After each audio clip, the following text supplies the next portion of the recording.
Zn किस में convert हो रहा है, Zn+2 में। तो ये क्या आ गया, ये आपने क्या लिख दिया, देखो Zn किस में कन्वर्ट हो रहा है, Zn+2 में, इसका मतलब क्या हो रहा है, ऑक्सीडेशन हो रहा है। तो ये आपने क्या लिख दिया, ये आपने लिख दिया ऑक्सीडेशन पोटेंशियल। क्या लिख दिया, ऑक्सीडेशन पोटेंशियल लिख दिया भाई।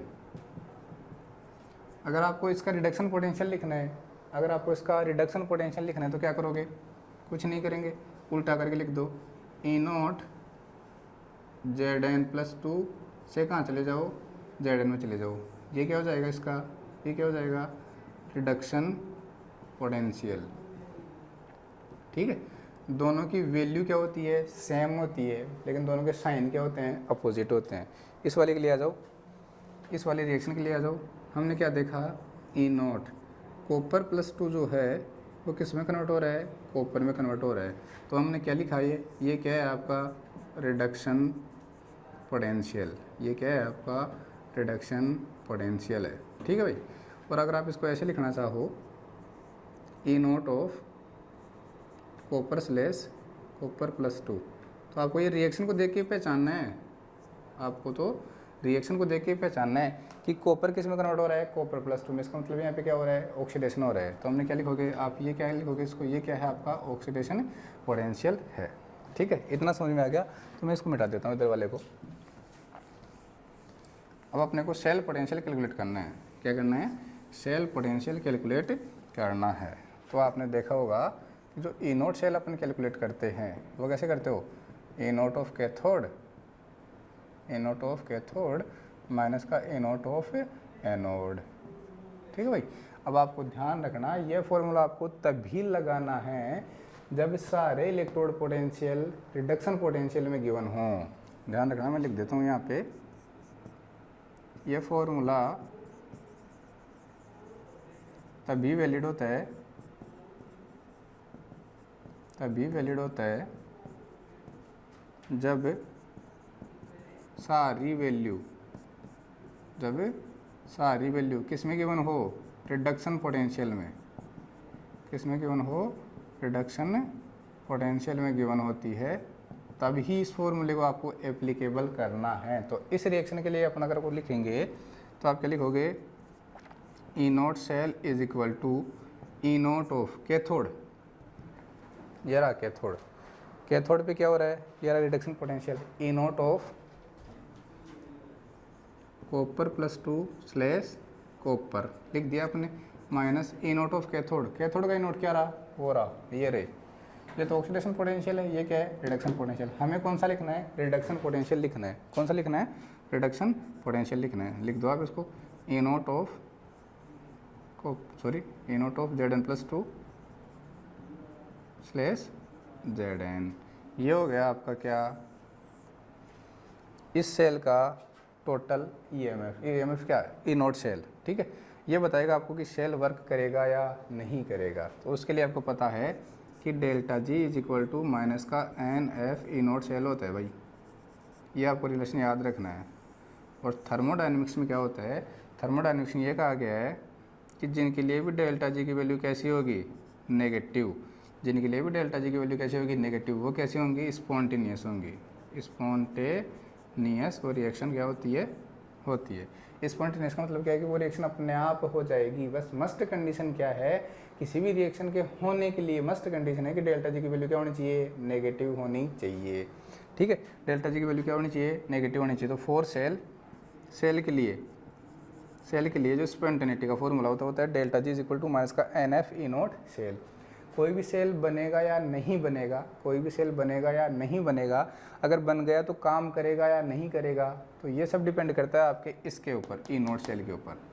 अगर E0 सेल की वैल्यू क्या आ गई, मान लो नेगेटिव आ गई आपके पास, आपने इस फॉर्मूले में कैलकुलेट किया, वैल्यू पुट की दोनों की, और E0 सेल की वैल्यू कैसे आ गई, अगर नेगेटिव आ गई तो देखो ये नेगेटिव और ये नेगेटिव क्या हो जाएगा, पॉजिटिव हो जाएगा। तो डेल्टा जी की वैल्यू ओवरऑल क्या आ जाएगी, पॉजिटिव आ जाएगी। अगर डेल्टा जी की वैल्यू ओवरऑल पॉजिटिव आ गई तो रिएक्शन आपकी नहीं होगी, रिएक्शन कैसे हो जाएगी, नॉन स्पॉन्टेनियस। अगर डेल्टा जी की वैल्यू कैसी हो जाती है, पॉजिटिव हो जाती है, तो उसको क्या कहते हो आप, नॉन स्पॉन्टेनियस। क्या कहते हो, नॉन स्पॉन्टेनियस। ठीक है ना। तो ध्यान रखना, फॉर वर्किंग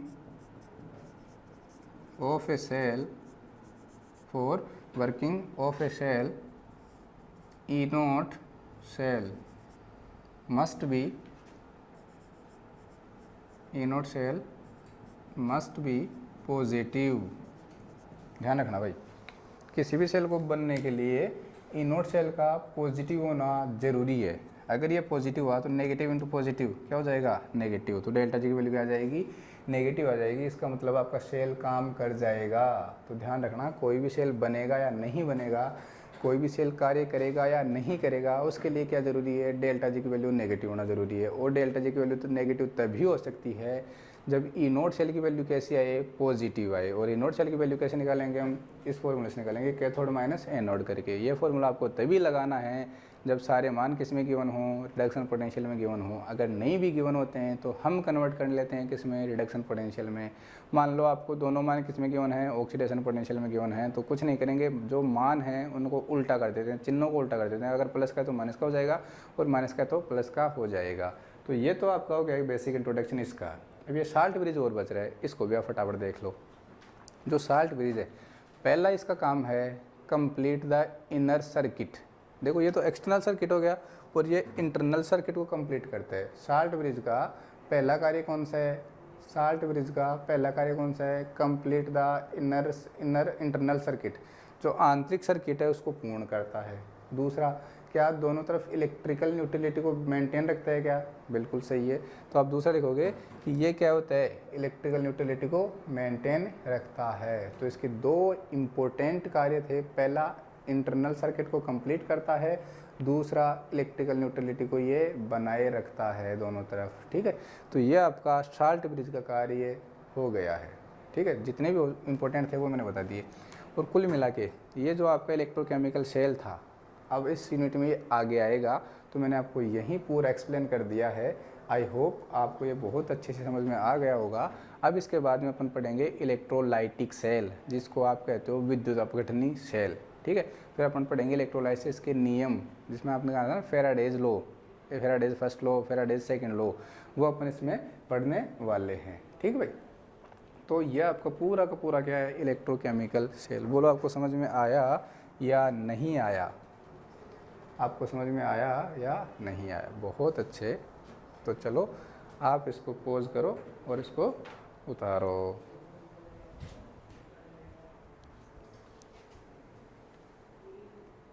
ठीक है, तो ये आपका क्या हो गया, इलेक्ट्रोकेमिकल सेल आपने अच्छे से पढ़ लिया। अब अपन क्या करते हैं, इसको तो करते हैं रफ, और दूसरा अपना जो कि इम्पोर्टेंट है वो पढ़ते हैं इलेक्ट्रोलाइटिक सेल। ठीक है भाई, तो मैं इसको मिटा रहा हूँ, अच्छे से इसको पढ़ लेना।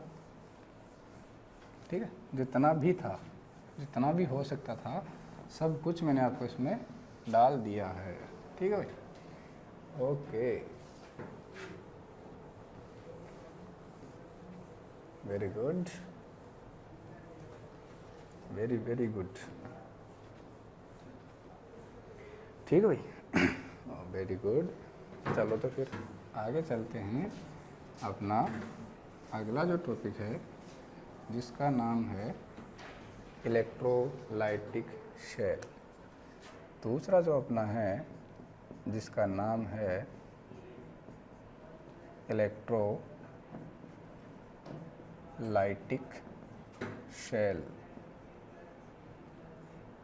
ठीक है, विद्युत अपघटनी सेल, क्या नाम है इसका, विद्युत अपघटनी, विद्युत अपघटनी सेल, इलेक्ट्रोलाइटिक सेल। आईयूपीएस ने क्या रखा है, क्या क्या रखा है, आईयूपीएस ने क्या क्या रखा है, इसके लिए आप क्या यूज़ करोगे, एलोप यूज़ करोगे। क्या यूज़ करोगे, ALOP. A for apple, L for lion. ठीक है, O for oxidation, P for positive charge. आ गया समझ में। वहाँ पे अपन क्या करते थे, एक बड़ा सारा कंटेनर लेते थे या वेसल्स लेते थे जिसमें दो सेपरेट चैम्बर हुआ करते थे, या फिर आप आराम से दो अलग अलग बीकर लेके भी उस रिएक्शन को कंप्लीट करवा सकते थे। फिलहाल हम क्या कर रहे हैं, दूसरा सेल पढ़ रहे हैं जिसको आप बोलते हो इलेक्ट्रोलाइटिक सेल। इसमें आपको 2 बीकर लेने की ज़रूरत ही नहीं है, केवल एक ही बीकर आपको इसमें लेना है, एक ही वेसल से आपको इसमें लेना होता है। ठीक है, ओके ओके। तो ये लो,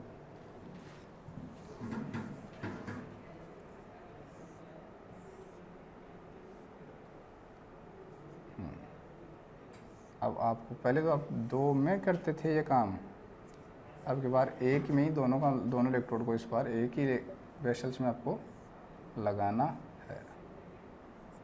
ठीक है, और पिछली बार देखो हम क्या कर रहे थे, पिछली बार हमने क्या किया था, पिछली बार बैटरी अटैच नहीं की थी, लेकिन इस बार हम बैटरी अटैच करेंगे। तो डेफिनेशन अगर आप लिखना चाहो तो आप लिख सकते हो a device which convert electrical energy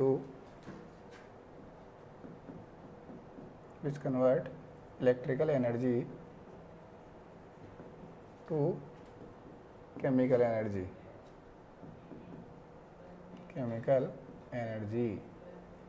क्या कहलाएगी आपकी, इलेक्ट्रोलाइटिक सेल, कॉल्ड या फिर नोन एज इलेक्ट्रोलाइटिक सेल। ठीक है, ओके ओके, ये आपका हो गया इलेक्ट्रोलाइटिक सेल। अब आइए पिछले क्या कहा, लेफ्ट साइड कौन, एनोड, तो ये आपका क्या हो गया, एनोड। तो दूसरा वाला राइट वाला क्या हो जाएगा, कैथोड हो जाएगा। ठीक है भाई, वेरी गुड। और देखो, और क्या कहा, एनोड पे क्या आएगा, पॉजिटिव चार्ज आएगा, क्या आएगा, पॉजिटिव चार्ज आएगा, तो इसके ऊपर क्या आ जाएगा, नेगेटिव चार्ज आ जाएगा। अब बैटरी के अपोजिट टर्मिनल से इसको जोड़ दो, बैटरी के अपोजिट टर्मिनल से इसको आप जोड़ दो। ठीक है, जो पॉजिटिव टर्मिनल था उसको बैटरी के नेगेटिव टर्मिनल से जोड़ दिया, और जो नेगेटिव टर्मिनल था उसको बैटरी के अपोजिट टर्मिनल से जोड़ दिया।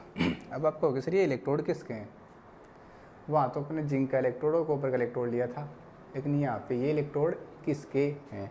तो ध्यान रखना, जो इलेक्ट्रोलाइटिक सेल होता है उसमें जो आप इलेक्ट्रोड यूज़ करते हो, ठीक है, उसमें जो आप इलेक्ट्रोड यूज़ करते हो वो इलेक्ट्रोड कैसे होने चाहिए, इनर्ट होने चाहिए।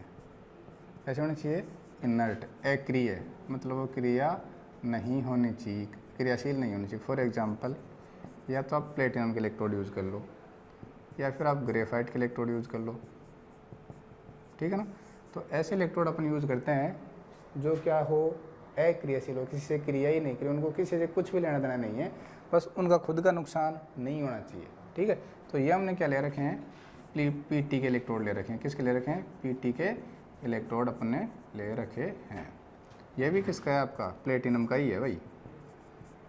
और आपको पता है इस चीज़ का, जो प्लेटिनम है वो बहुत ही महंगी मेटल है, धातु है। ठीक है, सोने से भी महंगी है भाई, ध्यान रखना।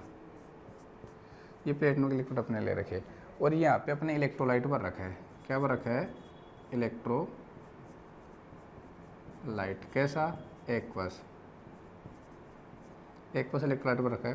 फॉर एग्जांपल, एक्वस NaCl अपने इसमें भर रखा है, एक्वस NaCl अपने इसमें भर रखा है। ध्यान रखना, आपको पता है ना कि जो, या फिर आपने मोल्टन, ये मान लो आपने क्या लिख रखा है, इसमें क्या भर रखा है, मोल्टन NaCl भर रखा है।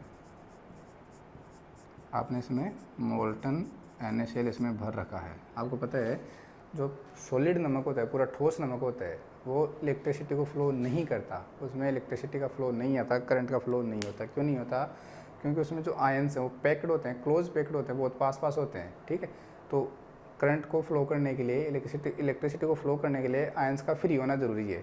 ठीक है, वो आयंस जितने ज़्यादा फ्री होंगे उतने ही ज़्यादा क्या करेंगे, करंट को फ्लो करेंगे। तो जो सॉलिड सिस्टम में जो नमक होता है वो क्या, उसमें आयंस फ्री नहीं होते हैं, इसकी वजह से वो करंट को फ्लो नहीं कर पाता। लेकिन जैसे आप उसको गर्म करोगे तो वो मोल्टन स्टेट में पहुंच जाएगा, पिघल जाएगा नमक, ठीक है।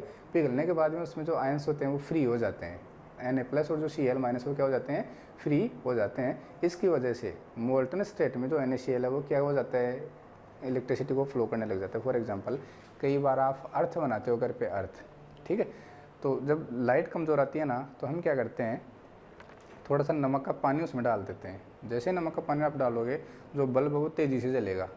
तो उसका रीज़न क्या है कि जो बल्ब है उसको प्रॉपर करंट नहीं मिल पा रहा था, प्रॉपर इलेक्ट्रिसिटी नहीं मिल पा रही थी, ठीक है, करंट का प्रॉपर फ्लो नहीं हो पा रहा था। जैसे ही हमने NaCl का पानी में घोल बना के उसमें डाला तो अब उसमें आयंस फ्री हो गए। अरे पानी में घोल बना दिया NaCl का तो आयंस क्या हो गए, फ्री हो गए। अब उन आयंस, फ्री आयंस की वजह से इलेक्ट्रॉन का क्या हो जाएगा, तेज़ी से फ्लो हो जाएगा। और इलेक्ट्रॉन का जब तेज़ी से फ्लो होगा तो जो बल्ब है वो आपका जल्दी से, मतलब तेज़ी से चलेगा। एक बार तो ऐसा लगता है कि बल्ब फूट जाएगा, ऐसा लगता है, ठीक है। तो हमने क्या डाल दिया इसमें, NaCl डाल दिया। अब आपका ये जो डायग्राम था किसका, इलेक्ट्रोलाइटिक शेल का, ये बस ख़त्म हो गया भाई, इतना ही था फिगर। ये क्या है, इलेक्ट्रोलाइटिक शेल, ठीक है। अब अपने को पढ़नी है शेल रिएक्शन, पढ़नी है अपने को। तो क्या पढ़नी है, शेल रिएक्शन पढ़नी है। पहला कहाँ पढ़ेंगे, पहला कहाँ पढ़ेंगे, एट एनोड। पहला काम है हमें कहाँ करना है, एनोड पे करना है। तो जब भी एनोड का नाम आएगा बोलो कौन सी रिएक्शन होगी, वैसा ही शेल हो, जब भी एनोड का नाम आएगा क्या लिखोगे, ऑक्सीडेशन। एनोड पे क्या होता है, ऑक्सीडेशन होता है, ठीक है। अब देखो रे ऑक्सीडेशन किसका होगा, अब प्लेटिनम का तो होगा नहीं, इससे तो अपने को मतलब ही नहीं है। ये तो कैसा है, इनर्ट है, ना इसका ऑक्सीडेशन होगा ना इसका रिडक्शन होगा, इसके ऊपर कोई फ़र्क नहीं पड़ेगा। तो क्या होगा फिर, देखो आपके पास कौन कौन है, एक तो है Na+, एक है Cl-, और वो भी किस में ले रखा है अपने, मोल्टन स्टेट में ले रखे हैं, ठीक है। किस में ले रखे हैं, मोल्टन स्टेट में, मतलब गलित अवस्था में। तो केवल एक तो Na+ है और एक Cl- है। अब बताओ रे ऑक्सीडेशन किसका होगा, ऑक्सीडेशन का मतलब क्या होता है, इलेक्ट्रॉन का निकलना। ऑक्सीडेशन का मतलब क्या होता है, इलेक्ट्रॉन का निकलना। क्या Na+ इलेक्ट्रॉन लूज कर सकता है, क्या Na+ इलेक्ट्रॉन दे सकता है क्या, बिल्कुल भी नहीं दे सकता। कौन देगा, Cl-। तो आप क्या लिखोगे यहाँ पे, ऑक्सीडेशन किसका होगा, Cl- का ऑक्सीडेशन यहाँ पे होगा। ऑक्सीडेशन का मतलब इलेक्ट्रॉन का निकलना। तो जैसे ही इलेक्ट्रॉन निकला तो ये कन्वर्ट हो जाएगा हाफ Cl2 में, ठीक है, हाफ Cl2 में। अरे इसका नेगेटिव चार्ज खत्म हो जाएगा तो ये केवल Cl में कन्वर्ट होगा। अब अकेले Cl का एग्जिस्टेंस बिल्कुल भी नहीं होता है, अकेले Cl का एग्जिस्टेंस बिल्कुल भी नहीं होता है। ये किस फॉर्म में एग्जिस्ट करेगा, Cl2 की फॉर्म में एग्जिस्ट करेगा। तो अपन ने रिएक्शन को बैलेंस करने के लिए क्या लिख दिया, हाफ Cl2, ठीक है, हाफ Cl, देखो 2 से 2 कट जाएगा, Cl बच जाएगा। लेकिन अकेला Cl कभी भी एग्जिस्ट नहीं करता, इसलिए हमने क्या लिखा, Cl2 लिखा। आप चाहो तो यहाँ 2 लगा दो, मुझे कोई दिक्कत नहीं है। 2 इलेक्ट्रॉन यहाँ पे निकालते ना, यहाँ पे केवल Cl2 हो जाएगा। वो आपके ऊपर डिपेंड करता है आप कितने इलेक्ट्रॉन का ट्रांसफर करवा रहे हो। जितने इलेक्ट्रॉन एनोड में यूज़ हो गए उतने ही इलेक्ट्रॉन आपको कैथोड में यूज़ करने। ऐसा नहीं कि एनोड में आपने 10 इलेक्ट्रॉन यूज़ कर लिए और कैथोड पे आपने 5 इलेक्ट्रॉन यूज़ किया, ऐसा बिल्कुल भी नहीं होता। दोनों तरफ इलेक्ट्रॉन का जो डिस्ट्रीब्यूशन है वो सेम रहता है। अगर एनोड की तरफ 2 इलेक्ट्रॉन ट्रांसफ़र हो रहे हैं तो कैथोड की तरफ 2 ही इलेक्ट्रॉन गेन होंगे, ध्यान रखना इस बात का।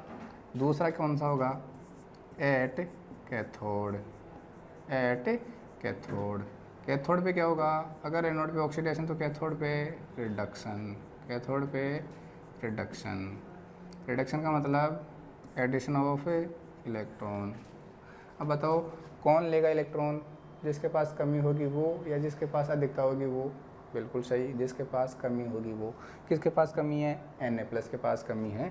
तो उधर से जो 1 इलेक्ट्रॉन निकला था, किधर से, यहाँ से जो 1 इलेक्ट्रॉन निकला था उस इलेक्ट्रॉन को किसने ले लिया, Na+ ने ले लिया और क्या बना दिया, Na सॉलिड बना दिया, सोडियम सॉलिड बना दिया, ठीक है। ओके, ये जो Na है वो इसके ऊपर एग्जिस्ट होता जाएगा और जो क्लोरीन गैस है वो क्या होगी, एनोड पे लिबरेट हो जाएगी। तो अपन ये कह सकते हैं यहाँ से, इन इलेक्ट्रोलाइसिस ऑफ, ये सारा काम कब हो रहा है, जब हम यहाँ से करंट फ्लो करेंगे तभी, जब हम बिजली का स्विच ऑन करेंगे तभी ये सारा काम होगा, उससे पहले ये काम नहीं होगा, ठीक है। तो in electrolysis of molten NaCl, molten NaCl, chlorine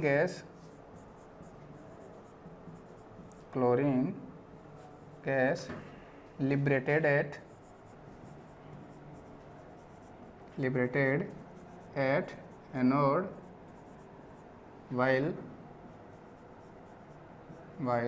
sodium metal deposited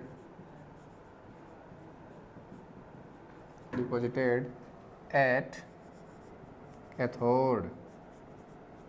ठीक है भाई, कैथोड पे तो सोडियम डिपॉजिट हो रहा है और एनोड पे क्या हो रहा है, क्लोरीन गैस लिबरेट हो रही है, निकल रही है।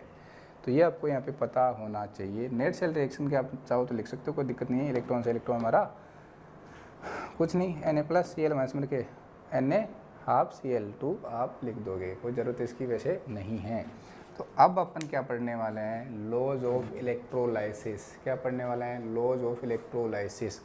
मतलब ये जो इलेक्ट्रोलाइसिस अपन इस प्रोसेस को क्या बोलते हो, इलेक्ट्रोलाइसिस बोलते हैं। ठीक है, इलेक्ट्रिसिटी के इफेक्ट में जो आपका केमिकल स्पीशीज होती है उसको तोड़ देते हैं। लाइसिस का मतलब होता है ब्रेक करना। ठीक है, तो विद्युत के प्रभाव से जो आपका NaCl था वो टूट गया, इसको क्या बोलते हैं, इलेक्ट्रोलाइसिस। तो इसके बाद में क्या क्या इसमें चेंजेस हुए वो अपने को पढ़ने होते हैं। अब देखो हमने कहा ना कि कैथोड पे क्या हो रहा है, सोडियम डिपॉजिट हो रहा है, जमा हो रहा है, एकत्रित हो रहा है। उसकी कितनी अमाउंट डिपॉजिट होगी हमें थोड़ी पता है। उसी के लिए दिए गए हैं आपके laws of electrolysis, Faraday's laws of electrolysis. ठीक है, कि इलेक्ट्रोड पे कोई भी केमिकल स्पीशीज़ है वो कितनी डिपॉजिट होगी, उसका कितना अमाउंट डिपॉजिट होगा, उसको कैलकुलेट करने के लिए क्या दिए गए हैं, फैराडेज लॉज ऑफ इलेक्ट्रोलाइसिस। एक फैराडेज नाम के जो साइंटिस्ट थे, बहुत ही ग्रेट साइंटिस्ट थे। फैराडे का नाम आपने फिजिक्स में भी सुना है, केमिस्ट्री में सुना है, तो बहुत ही ग्रेट साइंटिस्ट थे फैराडे। उन्होंने क्या दिए थे, लॉज ऑफ इलेक्ट्रोलाइसिस दिए थे। क्या दिए थे, लॉज ऑफ इलेक्ट्रोलाइसिस, विद्युत अपघटन के नियम। ठीक है, दो ही नियम है, Faraday's first law and Faraday's second law. दो नियम हैं इलेक्ट्रोलाइसिस के, Faraday's first law and Faraday's second law. अपन एक एक को पढ़ते हैं। अपनी अगली लिंक है लॉज ऑफ इलेक्ट्रोलाइसिस। क्या है, लॉज ऑफ इलेक्ट्रोलाइसिस। ठीक, विद्युत अपघटन के नियम, विद्युत अपघटन के नियम। तो आपने देखा देयर आर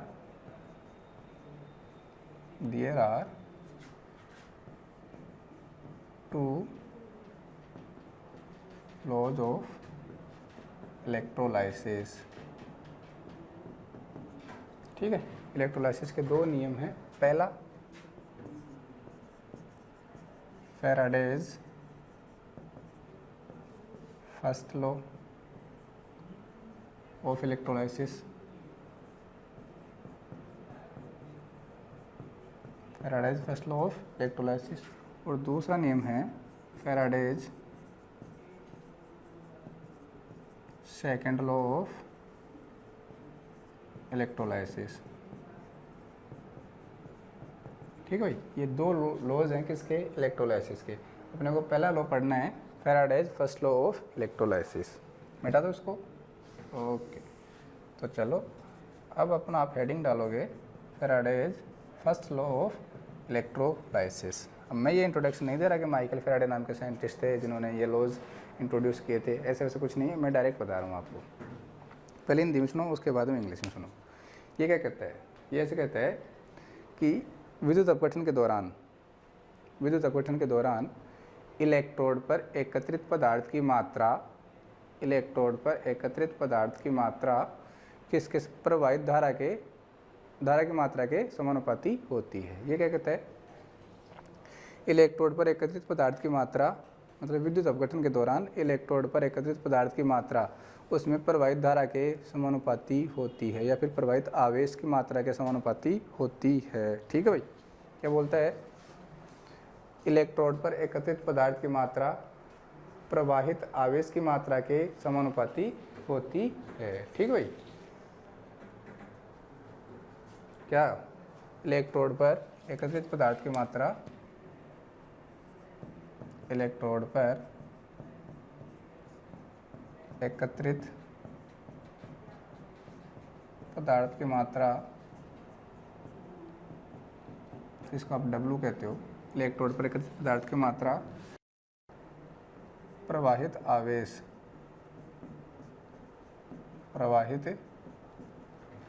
की मात्रा पे, प्रवाहित आवेश की मात्रा जिसको आप क्यों कहते हो के समानुपाती होती है। क्या होता है कि समानुपाती होती है। ठीक है, देखो भाई इसका मतलब क्या है, इसका मतलब यह है कि W समानुपाती क्यों, इसका मतलब है ये W समानुपाती क्यों। W क्या है, इलेक्ट्रोड पर एकत्रित पदार्थ की मात्रा। जैसे आपने इलेक्ट्रोलाइसिस करवाया, इलेक्ट्रोलाइसिस के फलस्वरूप जो इलेक्ट्रोड था उस पर कितना मटेरियल जमा हो रहा है, कितना मटेरियल कलेक्ट हो रहा है, तो वो जो उसकी जो अमाउंट है वो प्रोपोर्शनल होगी किसकी एक्सटेंट ऑफ करंट फ्लो, आवेश की मात्रा के समानुपाती होती है। ठीक है, जैसे ही हमने क्या किया, इस प्रोपोर्शनलिटी को हटाया, एक सिंबल लगा दिया जेड क्यों। ठीक है, लगा दिया जेड क्यों। ये जेड है, ये क्या है, आप इसको बोल सकते हो proportionality constant,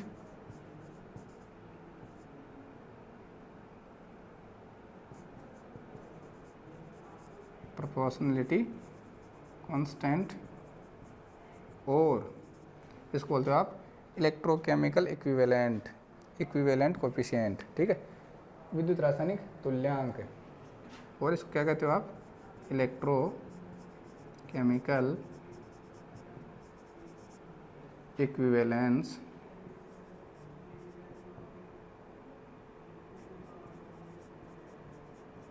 coefficient, equivalent coefficient, विद्युत रासायनिक तुल्यांक। ठीक है, वही कहा जाता है, इसको क्या कहा जाता है, विद्युत रासायनिक तुल्यांक भी इसको कहा जाता है, विद्युत रासायनिक तुल्यांक भी इसको कहा जाता है। इसको इक्वेशन आप 1 का होगा, ध्यान रखना। W equal to Z Q, W कौन है यहाँ पे, W है amount of substance deposited at electrode. ठीक है, डिपॉजिटेड है इलेक्ट्रोड पे कितना सब्सटेंस है जो इकट्ठा हो रहा है, उसका कितना अमाउंट है ये होगा। ठीक है, क्योंकि क्यों is equal to I into T होता है भाई। क्यों क्या है, extent of current flow,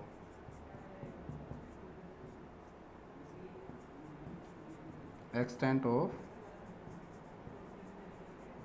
current flow, ये किसके इक्वल होता है, आई क्या है, एम्पियर। ठीक है, और टी क्या है, टाइम, जिसको आप किस में डिनोट करते हो, आई तो है करंट, टी है टाइम, आई क्या है करंट, आई क्या है करंट, और टी क्या है टाइम। करंट को किस में मेजर करते हो आप, एम्पियर में। ठीक है, और टाइम को किस में मेजर करते हो आप, सेकंड में। तो एम्पियर इंटू सेकेंड दोनों का जो प्रोडक्ट है उसको बोलते हो आप कूलाम। क्या बोलते हो, कूलाम। एम्पियर इंटू सेकेंड को क्या बोलते हो, कूलाम। तो जो क्यों है, क्यों एक्सटेंट ऑफ करंट फ्लो, आवेश की मात्रा वो क्या होगा, कूलाम, उसकी यूनिट क्या होगी, कूलाम होगी। तो हमें पता है Q is equal to I into T होता है। ठीक है, तो ये वैल्यू आप यहाँ पुट कर सकते हो, इसको आप इक्वेशन 2 कह दो। फ्रॉम इक्वेशन 1 एंड 2 क्या लिखोगे, W is equal to Z dot I dot T. तो बोलो कोई दिक्कत है क्या, कोई दिक्कत है, चलो नहीं, अच्छी बात है। आगे देखो, इसको क्वेश्चन का जवाब 3, इफ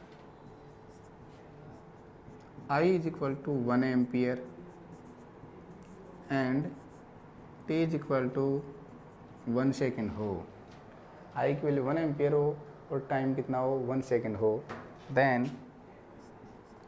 क्या मिलेगा आपको, W is equal to Z आपको मिलेगा, W is equal to Z आपको मिलेगा। डेफिनेशन क्या कहोगे इसकी, इसकी डेफिनेशन क्या कहोगे, बोलो क्या कहोगे। जेड की डेफिनेशन आपको देनी है तो आप क्या कहोगे, 1 एम्पियर धारा, 1 एम्पियर, देखो 1 एम्पियर धारा 1 सेकंड तक प्रवाहित करने पर, 1 एम्पियर धारा 1 सेकंड तक प्रवाहित करने पर इलेक्ट्रोड पर एकत्रित पदार्थ की मात्रा, 1 एम्पियर धारा 1 सेकंड तक प्रवाहित करने पर इलेक्ट्रोड पर एकत्रित पदार्थ की मात्रा उस पदार्थ के विद्युत रासायनिक तुल्यांक के बराबर होती है। 1 एम्पियर धारा 1 सेकंड तक प्रवाहित करने पर, 1 एम्पियर धारा 1 सेकंड तक प्रवाहित करने पर इलेक्ट्रोड पर एकत्रित पदार्थ की मात्रा उस पदार्थ के विद्युत रासायनिक तुल्यांक के बराबर होती है। ठीक है, ओके।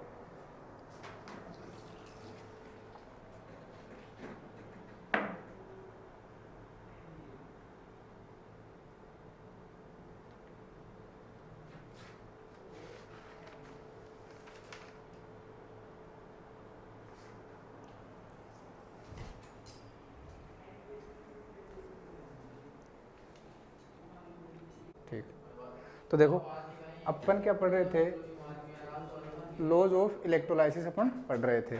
ठीक है, फैराडेज लॉज ऑफ इलेक्ट्रोलाइसिस अपन पढ़ रहे थे। अपना जो हेडिंग थी वो क्या थी, फैराडे लॉज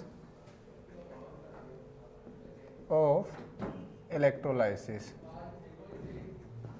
ठीक है भाई, और इसमें अपने कहा था कि इलेक्ट्रोलाइसिस के 2 लॉ इंट्रोड्यूस किए गए, किसके द्वारा, माइकल फैराडे के द्वारा। ठीक है भाई, अब उनमें से जो पहला लॉज है वो तो कौन सा था, Faraday's first law of electrolysis. दूसरा कौन सा था, Faraday's second law of electrolysis. अपन कौन सा पढ़ रहे थे, अपन पढ़ रहे थे पहले वाला, Faraday's first, Faraday's first law of electrolysis अपन पढ़ रहे थे। ठीक है भाई, देखो तो इसमें अपन ने क्या कहा था, थ्योरेटिकल पोर्शन मैंने बता दिया था कि इलेक्ट्रोड पे, जैसे आप कोई आपके पास एक सॉल्यूशन है इलेक्ट्रोलाइट का, उसमें जैसे आप इलेक्ट्रिसिटी फ्लो करोगे, जैसे आप करंट फ्लो करोगे तो क्या होगा, इलेक्ट्रोड पे कोई जो मटेरियल है उसका कितना अमाउंट डिपॉजिट हो रहा है, इलेक्ट्रोड पे जितना अमाउंट डिपॉजिट हो रहा है वो किसके प्रोपोर्शनल होता है, किसके प्रोपोर्शनल होता है, अमाउंट ऑफ करंट फ्लो। ठीक है, अमाउंट ऑफ करंट फ्लो आवेश की मात्रा के समानुपाती होता है इलेक्ट्रोड पे जमा पदार्थ की मात्रा। अपन ने जो इलेक्ट्रोड पे डिपॉजिट हो रही थी अमाउंट, उसको क्या कहा था, W कहा था, और ये किसके प्रोपोर्शनल था, बताओ किसके प्रोपोर्शनल था, क्यों के प्रोपोर्शनल। क्यों क्या था, क्यों था अपना अमाउंट ऑफ करंट, कितना करंट फ्लो हो रहा है। फिर हमने कहा था जैसे ही हम प्रोपोर्शनलिटी को हटाते हैं कांस्टेंट लगाते हैं Z। ठीक है, इस Z को वैसे तो अपने कहा था प्रोपोर्शनलिटी कांस्टेंट, लेकिन फिर हमने क्या कहा था, ये इलेक्ट्रोकेमिकल इक्विवेलेंट कांस्टेंट है। ठीक है, विद्युत रासायनिक तुल्यांक, इलेक्ट्रोकेमिकल इक्विवेलेंट कोफिशिएंट होता है, ये इलेक्ट्रोकेमिकल इक्विवेलेंट कोफिशिएंट ये होता है। ठीक है, फिर अपन ने कहा था जो क्यों होता है वो होता है प्रोडक्ट होता है I और T का। I क्या है, I क्या है करंट, T क्या है टाइम। ठीक है, तो करंट का जो यूनिट वो क्या होता है एम्पियर, टाइम का क्या होता है सेकंड, और एम्पियर इंटू सेकंड उसको क्या बोलते हो आप, कूलाम बोलते हो। ठीक है, तो ये आपका जो एक्सटेंट ऑफ करंट है वो किस किस का प्रोडक्ट होता है, एम्पियर इंटू सेकेंड का। ठीक है, मतलब करंट इंटू टाइम का वो प्रोडक्ट होता है। तो अपन ने क्या किया, इस वैल्यू को ऊपर पुट कर दिया, यहाँ पे पुट कर दिया, तो अपने पास क्या आ गया, W is equal to ZIT। बोलो समझ में आ गया इतना, वेरी गुड।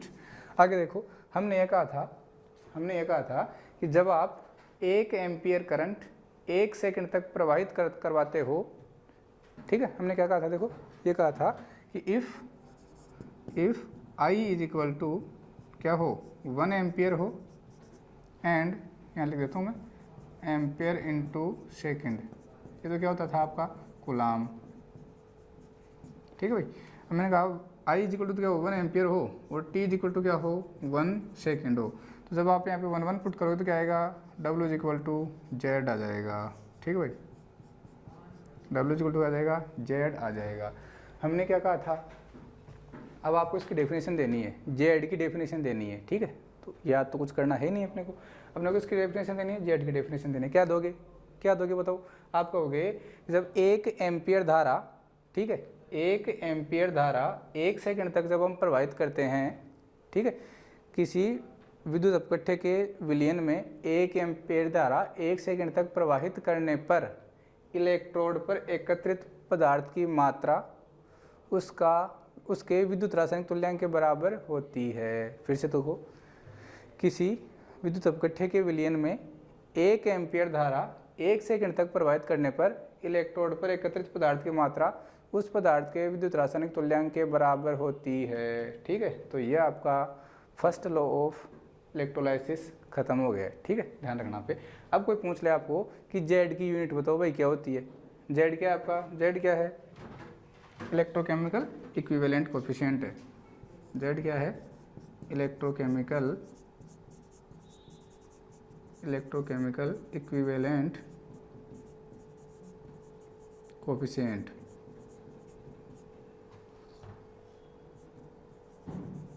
ठीक है, विद्युत रासायनिक तुल्यांक ये होता है, ठीक है। अब देखो इस इक्वेशन से आ जाओ, इसको 1 कह दो, इसको 2 कह दो। फ्रॉम इक्वेशन 2 क्या थी? W is equal to Z I T. Value किसकी फाइंड करनी है? जेड की। क्या लिखोगे? W over I into T. अब आपको कोई यूनिट बतानी है इसकी, ठीक है, जेड की यूनिट बतानी है। तो देखो W की यूनिट क्या होती है? वेट, कितना इलेक्ट्रोड पे जो डिपोजिट हो रहा है उसको किस में मेजर करते हो? ग्राम में, ठीक है। तो ये आ गया ग्राम ओवर आई इंटू टी क्या होता है? कुलाम। तो बताओ जेड की यूनिट क्या हो जाएगी? यहाँ से जेड की यूनिट हो जाएगी ग्राम पर कुलाम। ये किसकी यूनिट हो जाएगी? आपकी जेड की। जेड क्या है? जेड है आपका इलेक्ट्रोकेमिकल इक्विवेलेंट कोफिशिएंट, विद्युत रासायनिक तुल्यांक। तो ये आपका फर्स्ट लॉ ऑफ इलेक्ट्रोलाइसिस खत्म होता है। जो भी न्यूमेरिकल बनते हैं यहीं से बनते हैं। कई बार जेड पूछ लेते हैं, कई बार जेड पूछ के डब्ल्यू पूछ लेते हैं, जेड दे के डब्ल्यू पूछ लेते हैं, कुछ भी पूछ सकता है आपको। अगर न्यूमेरिकल आता है तो यहाँ से आप सोल्व उसको कर सकते हो। जेड की यूनिट आप ध्यान रखना ग्राम पर कूलाम। अब अपन पढ़ने वाले हैं Faraday's second law of electrolysis. Faraday's second law of electrolysis बहुत ईजी है, कुछ भी नहीं है उसमें, ठीक है भाई, बहुत ईजी है, उसमें कुछ भी नहीं है। क्या होता है देखो भाई, सुनना ध्यान से। ये कहते हैं मान लो आपके पास एक से ज़्यादा इलेक्ट्रोलाइट है। क्या है? एक से ज़्यादा इलेक्ट्रोलाइट आपने ले रखे हैं और उन एक से ज़्यादा इलेक्ट्रोलाइट में आप समान धारा समान समय तक फ्लो करवाते हो, ठीक है। समान धारा समान समय तक फ्लो करवाने पर इलेक्ट्रोड पर एकत्रित पदार्थ की जो मात्रा होती है, ठीक है भाई, वो उनके इक्विवेलेंट के क्या होती है? प्रोपोर्शनल होती है। जैसे मान लो आपके ने यहाँ पे जो इलेक्ट्रोलाइट का सोल्यूशन ले रखा है वो ले रखा है ZnSO4 का ले रखा है, ठीक है। यहाँ पे आपने कॉपर सल्फेट भर रखा है और यहाँ पे आपने सिल्वर नाइट्रेट भर रखा है। ये प्लेटिनम के इलेक्ट्रोड ले रखे हैं। किसके इलेक्ट्रोड ले रखे हैं? सारे इलेक्ट्रोड किसके हैं? या तो प्लेटिनम के या फिर ग्रेफाइट के। कहा था ना अपन इनर्ट इलेक्ट्रोड यूज़ करते हैं इलेक्ट्रोलाइसिस में। कौन से इलेक्ट्रोड यूज़ करते हैं? इनर्ट इलेक्ट्रोड यूज़ करते हैं।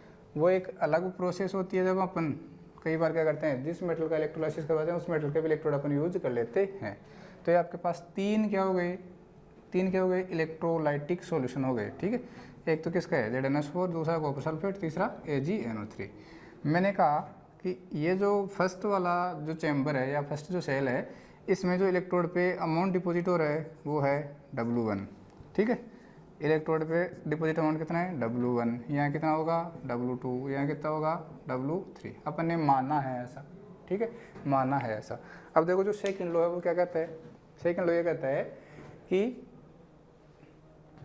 भिन्न भिन्न विद्युत अपघट्यों युक्त, भिन्न भिन्न विद्युत अपघट्यों युक्त, भिन्न भिन्न विद्युत अपघट्यों युक्त सेलों में समान धारा समान समय तक, ठीक है, समान धारा समान समय तक प्रवाहित करने पर इलेक्ट्रोड पर एकत्रित पदार्थ की मात्रा उन पदार्थों के तुल्यांकी भारों के समानुपाती होती है।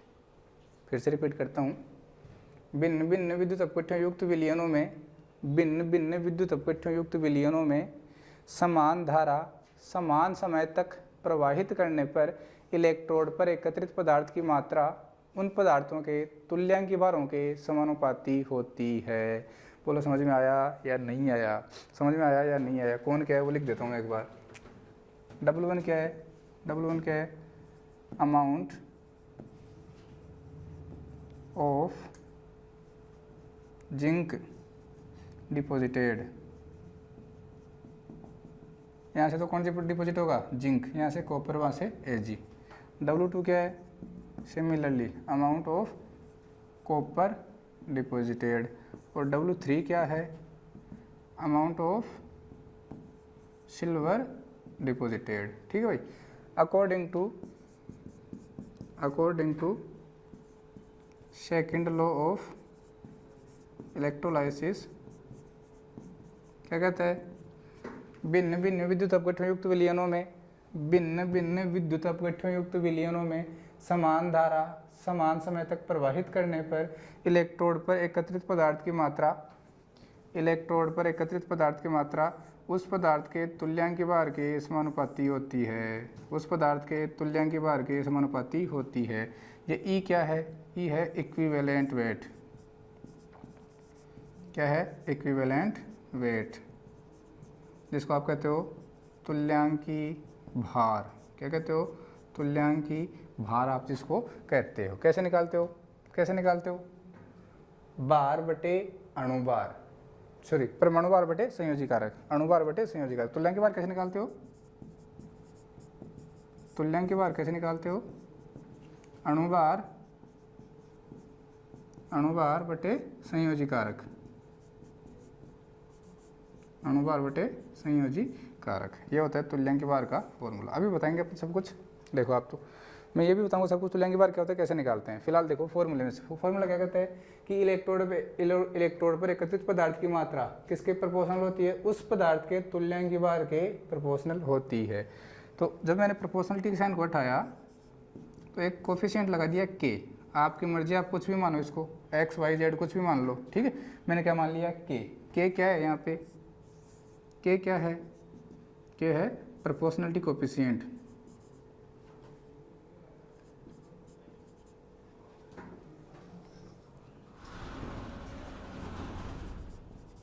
प्रोपोर्शनलिटी कोफिशिएंट,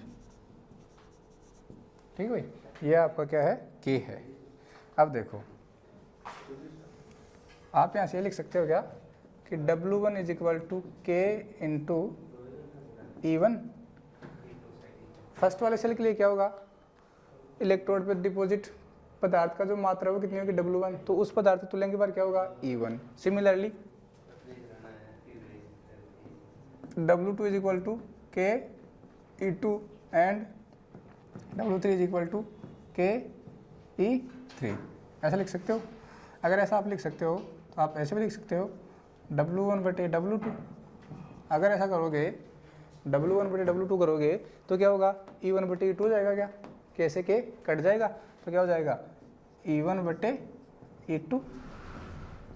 ठीक भाई, ओके। आगे देखो, और देखो, और का अगर आप करोगे W2 बटे W3 इज इक्वल टू क्या हो जाएगा? E2 बटे E3। ठीक है। और देखो, और क्या लिख सकते हो आप? और लिख सकते हो W1 बटे W3 is equal to E1 बटे E3।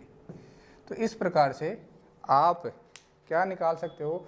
इलेक्ट्रोड पे डिपॉजिट पदार्थ का अमाउंट आप निकाल सकते हो। देखो क्वेश्चन क्या दिया जाएगा। हाँ चलो एक बार तुल्यांकी भार देखो। पहले क्या देखो आप? तुल्यांकी भार देखो। तुल्यांकी भार क्या होता है? इक्विवेलेंट वेट क्या होता है? अणुभार, अणुभार बटे संयोजी कारक,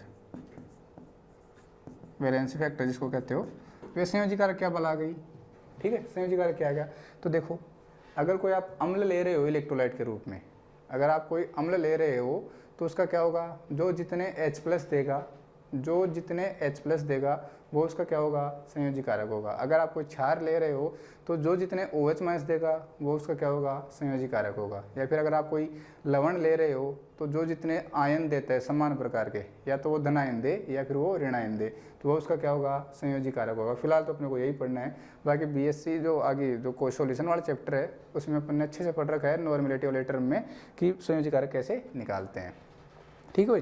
तो देखो क्या होता है, मैं कह रहा हूँ जैसे मान लो आपके पास HCl है, HCl ये क्या करता है, एक H+ देता है तो इसका संयोजी कारक कितना होगा, 1। H2SO4 कितने H+ देगा, 2, कितना होगा इसका संयोजी कारक, 2 होगा। NaOH कितने OH- देता है, 1 देता है तो इसका संयोजी कारक कितना हो गया, 1 हो गया, ठीक है। ऐसे ही ZnSO4 NaCl AgNO3 ये आयनिक स्पीसीज है क्या, ये क्या है, आयनिक स्पीसीज। तो Zn+2 SO4 2 Na+ Cl Ag+ NO3 तो या तो टोटल धनावेश देख लो या फिर टोटल क्या देख लो, ऋणावेश देख लो, ठीक है। या तो टोटल धनावेश देख लो या टोटल क्या देख लो, ऋणावेश देख लो। इसका संयोजी कारक कितना आएगा, 2, इसका कितना आएगा, 1, इसका कितना आएगा, 1 आएगा। समझ में आ रहा है, वेरी गुड। तो ये क्या हो गए, इनके संयोजी कारक हो गए, ठीक है भाई। तो मैं अगर आपको पूछूं कि जिंक सल्फेट का संयोजी कारक कितना आएगा, तो आपको हो गया सर 2 आएगा क्योंकि Zn+2 होता है। यहाँ पे बताओ कॉपर सल्फेट का कितना आएगा, यहाँ पे भी कितना आएगा, 2 आएगा। सिल्वर नाइट्रेट का कितना आएगा, 1 आएगा, ठीक है। या तो टोटल धनावेश देख लो या फिर टोटल ऋणावेश देख लो, किसके लिए, आयनिक स्पीसीज के लिए। अणुभार आपको पता होता ही है, अगर नहीं होता तो अगला दिया जाएगा, आपको क्वेश्चन देगा। ये अगर क्वेश्चन देगा ना तो आपको सबके अणुभार दे देगा, हो सकता है नहीं दे, वैसे तो जनरल दे देता है, जिनका नहीं देगा उसको उनका आपको पता होना चाहिए, ठीक है। मोस्टली दे देता है। संयोजी कारक 2 ही के देगा ही, यहाँ से आप भाग लगा क्या निकाल सकते हो, तुल्यांक की बार आप निकाल सकते हो। तो देगा क्या, देखो कोई भी 3 डाटा दे देगा आपको, 2 क्या दे देगा, W1 दे देगा, W2 दे देगा और W3 पूछ लेगा। W1 दे देगा, W2 दे देगा और W3 पूछ लेगा। तुल्यांक की बार कुछ नहीं देगा, आपको खुद निकालना पड़ेगा तुल्यांक की बार। कैसे निकालोगे, ऐसे निकालोगे, ठीक है। और ये फॉर्मूला आपके पास आ ही गया, समझ में आ गया, वेरी गुड। तो एक फॉर्मूला तो इसका ये हो गया। अब इसको मैं मिटा देता हूँ, मिटा दूँ क्या, चलो नहीं मिटाऊँ, ओके। एक और देखो भाई, हमने पढ़ रखा है according to first law of electrolysis, क्या पढ़ रखा है, W = ZIT पढ़ रखा है। अगर आप ये कहो W1 = Z1IT कह सकते हो क्या, बिल्कुल कह सकते हैं, ठीक है। पर W यहाँ से आ रहा है ना, तो E की जगह हम क्या लिख सकते हैं, ZIT लिख सकते हैं। तो आप लिख सकते हो W1/W2 = Z1/Z2। Similarly W2/W3 = Z2/Z3। और देखो क्या लिख सकते हैं हम इसको, आगे वो भी लिख सकते हो W1/W3 = Z1/Z3 भी आप लिख सकते हो। और देखो यहाँ तो अपने पास W∝E आया था और यहाँ पे अपने पास क्या आया था, W∝Q आया था क्या।